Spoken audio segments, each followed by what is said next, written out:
Et salut, c'est Robin pour un tout nouvel épisode du podcast. Si tu cherches des conseils pratiques que tu peux suivre au quotidien, tu es sur le bon endroit. On parle organisation, motivation, habitudes et plein d'autres sujets intéressants. Le mot d'ordre, tout ça dans la bonne humeur et sans te mettre la pression. Aujourd'hui, le sujet du jour, ce sont les objectifs, ou plutôt devrais-je dire une certaine méthode pour fixer des objectifs qui te donnent envie de te lever chaque matin pour les accomplir. Alors, avant de commencer l'épisode, je t'invite à prendre un petit truc à boire, voilà, plutôt du café, du thé, chocolat chaud, ce que tu veux, peut-être un jus de fruits, pour pouvoir te poser et m'écouter tranquillement, discuter, ou alors tu peux faire autre chose pendant l'épisode.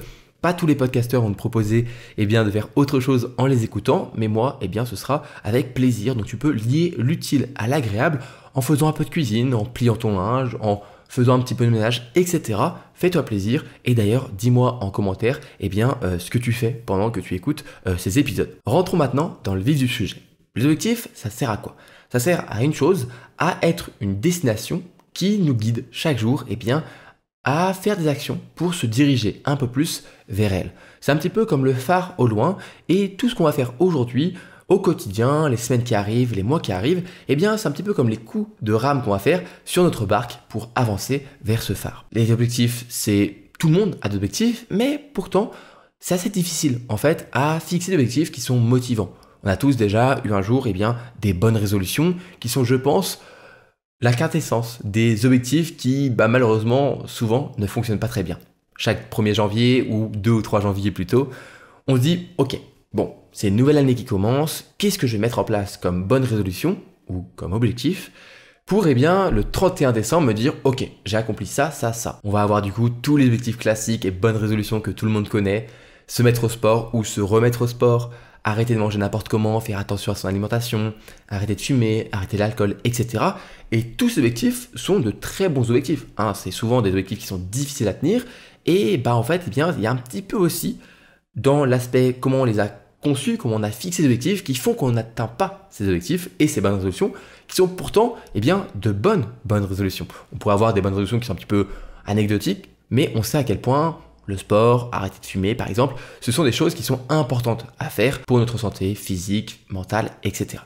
Aujourd'hui, j'aimerais te donner un framework, un modèle mental, un guide, tu peux donner les noms que tu veux, pour fixer des objectifs qui sont motivants, mais surtout qui te donnent envie de te lever chaque matin en te disant « Ok, ça c'est l'objectif qui m'anime, qui m'inspire et qui chaque jour me donne envie de faire un petit pas en plus vers celui-ci. » Ce modèle, c'est le modèle simple. On va donc créer un objectif simple qui va ensuite pouvoir nous motiver chaque jour. C'est un acronyme et chaque lettre correspond à une caractéristique qui peut être vraiment importante à mettre en place pour ton objectif.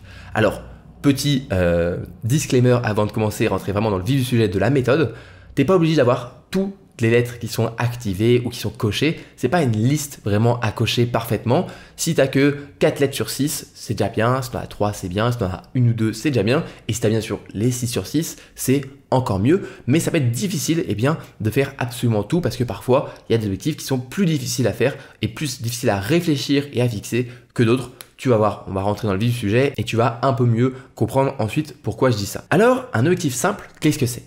C'est donc 6 lettres, un acronyme et 6 caractéristiques qui vont t'aider à construire un superbe objectif. La première lettre, c'est le S et c'est pour stimulant. Un objectif, il doit te donner envie. Tu dois vraiment avoir l'envie de l'accomplir et même penser à l'accomplir, ça doit te faire un petit peu penser à un jeu. Il doit être stimulant et le problème, c'est que beaucoup d'objectifs, ils prennent pas du tout ça en compte. C'est juste des objectifs qui sont voilà, je dois le faire, mais c'est pas des choses qui te donnent envie de te battre un petit peu, tu vois. Donc il faut que tu transformes vraiment tes objectifs en quelque chose de beaucoup plus stimulant au quotidien pour, on va dire, être plus facilement motivant. Parce que on sait la motivation, elle vient du mouvement, il faut donc déclencher un passage à l'action. Mais si, ton objectif n'est même pas stimulant, tu n'auras même pas envie de passer à l'action et donc tu n'auras pas de motivation pour ensuite faire ce qu'il faut pour accomplir cet objectif. Alors, c'est quoi la différence entre un objectif qui n'est pas stimulant et un objectif qui est stimulant? En fait, c'est juste une manière de voir et un petit peu un angle de vue qui va être un peu différent avec un peu plus de pourquoi est-ce qu'on fait cet objectif derrière et surtout pourquoi est-ce qu'il va être plus fun à faire. Un objectif un peu classique, ce serait économiser de l'argent et si on le rend un peu plus stimulant, on aurait quelque chose comme économiser 500 € pour pouvoir faire ce voyage en Italie qui me tient à cœur. On rend tout de suite l'objectif plus attractif en fait et plus fun. On se dit ok, c'est vraiment économiser chaque euro pour bien ensuite pouvoir partir en Italie. La seconde lettre, c'est le I pour intentionnel. Il faut que tu mettes de l'intention dans ton objectif parce qu'il y a des jours qui vont être difficiles. Des jours où tu vas être fatigué, tu n'auras pas l'énergie et ces jours-là, tu vas devoir quand même avancer vers ton objectif pour ne pas briser la boucle des habitudes que tu auras mis en place pour l'accomplir et pour l'atteindre.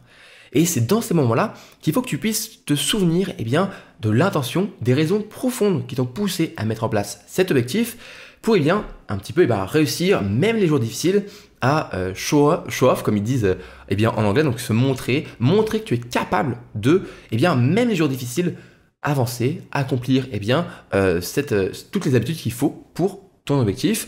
Par exemple, on pourrait avoir un objectif plus classique qui serait faire de l'exercice ou faire de la course à pied, voilà, pour classique, et on sait à quel point ce genre d'objectif, on finit souvent par les abandonner, et on le transformerait en quelque chose du genre préparer le semi-marathon de ma ville pour le faire avec mon père et partager un moment important avec lui.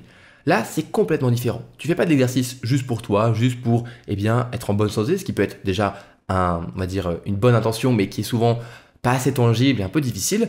Là, l'intention, c'est plutôt partager un moment avec quelqu'un de ta famille et voilà, faire le semi-marathon et partager ce moment-là. C'est une intention qui est beaucoup plus puissante et les jours où il pleut dehors, où tu seras fatigué, tu vas dire « Attends, j'ai promis à mon père que dans 2-3 mois, je faisais le semi-marathon avec lui. Allez, j'enfile mes baskets et je vais courir parce que lui, je suis sûr que lui, il est allé courir. » Et ça peut être comme ça un petit peu un moyen de te mettre un petit peu un coup de pied aux fesses, si je peux le dire comme ça, sans trop de vulgarité, mais bon, on va dire un peu limite. Ensuite, la troisième lettre, c'est le M. Tu dois avoir un objectif qui est mesurable.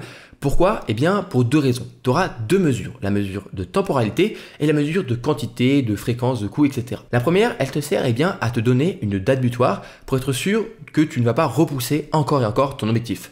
Non, le semi-marathon par exemple, c'est dans 3 mois. C'est pas l'année prochaine, c'est pas dans 10 ans. C'est dans 3 mois, donc tu as une date butoir.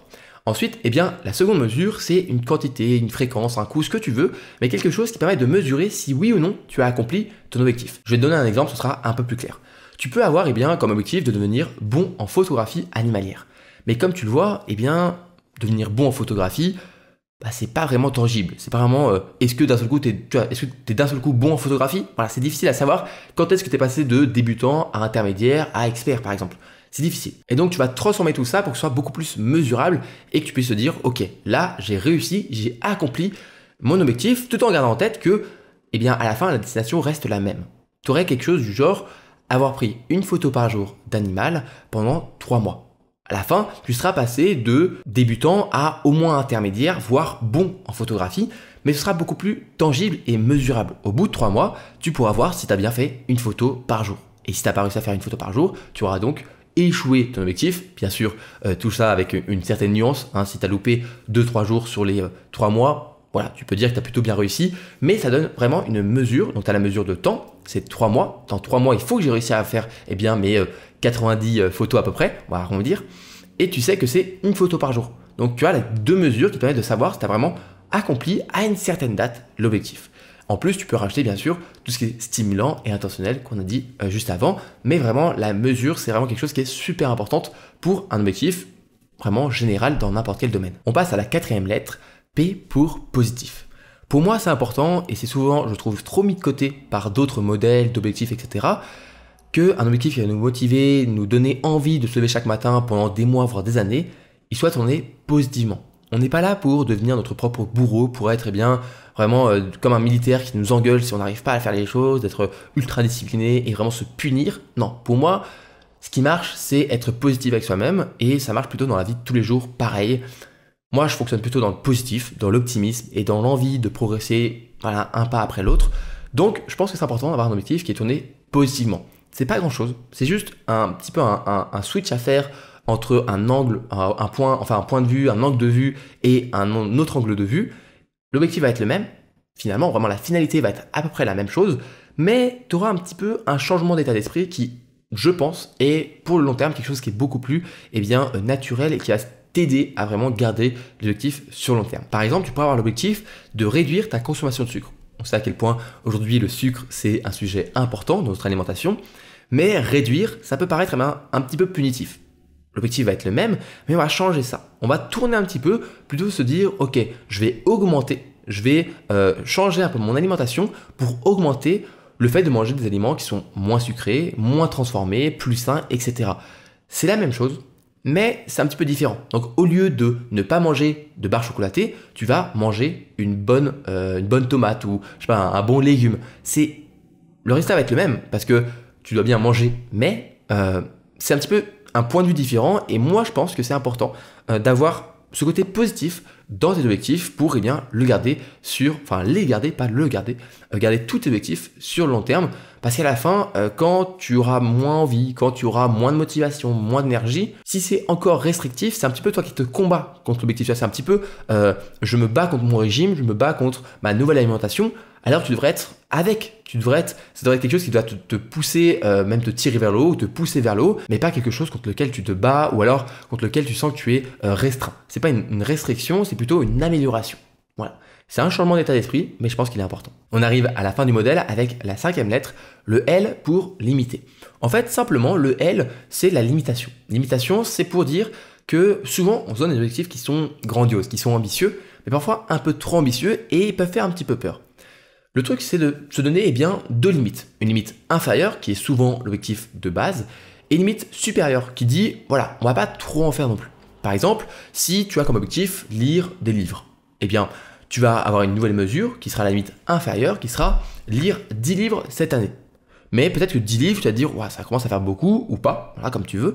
Mais tu vas donner aussi une limite supérieure pour te dire que ce ne sera pas non plus trop. Tu vas pas non plus trop te pousser, on va dire, à tes limites, et tu vas dire, ok, juste lire 10 livres, mais pas plus que 15. C'est juste une borne supérieure qui va te dire, ok, t'es là-dedans, t'es entre vraiment 10 et 15 livres par an maximum, où tu peux te dire, ok, chaque jour, je dois faire 10 pompes, au moins 10 pompes, mais pas plus que 15. Au moins, tu te dis, ok, si j'en fais 13, c'est très bien. Si j'en fais 10, c'est bien. Si j'en fais 15, c'est encore mieux.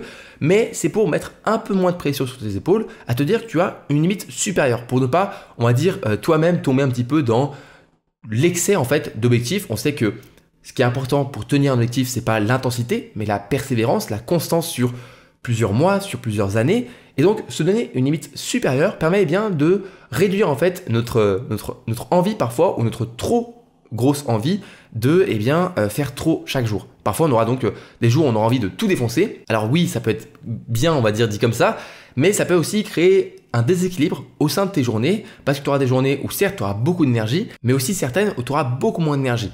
Et pour ne pas avoir un trop gros écart qui te dit, imaginons lundi, tu fais 50 pompes parce que tu étais vraiment à fond, et mardi, tu as du mal à en faire 10, et bien pourtant 10, c'était ton objectif de base. Mais comme tu as fait beaucoup trop lundi, tu auras peut-être l'impression que tu n'as pas fait assez. Et tu vas culpabiliser alors que tu as atteint ton objectif.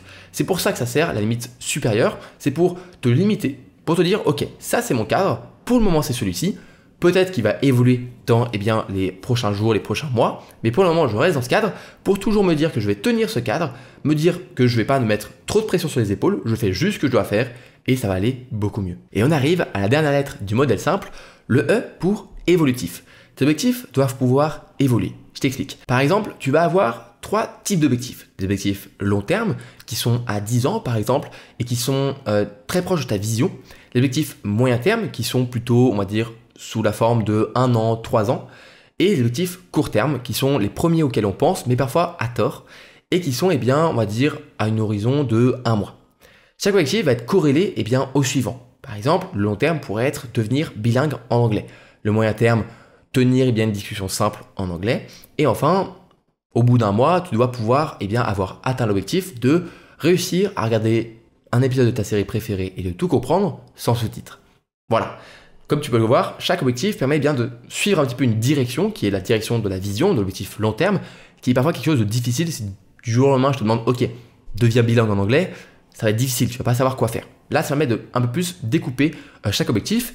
Et en fait, chaque objectif va pouvoir évoluer à sa manière. Si au bout d'un mois, tu as atteint ton objectif de regarder une série en anglais, tu te rends compte que c'est pas suffisant pour pouvoir réussir au bout d'un an à réussir à tenir une discussion simple.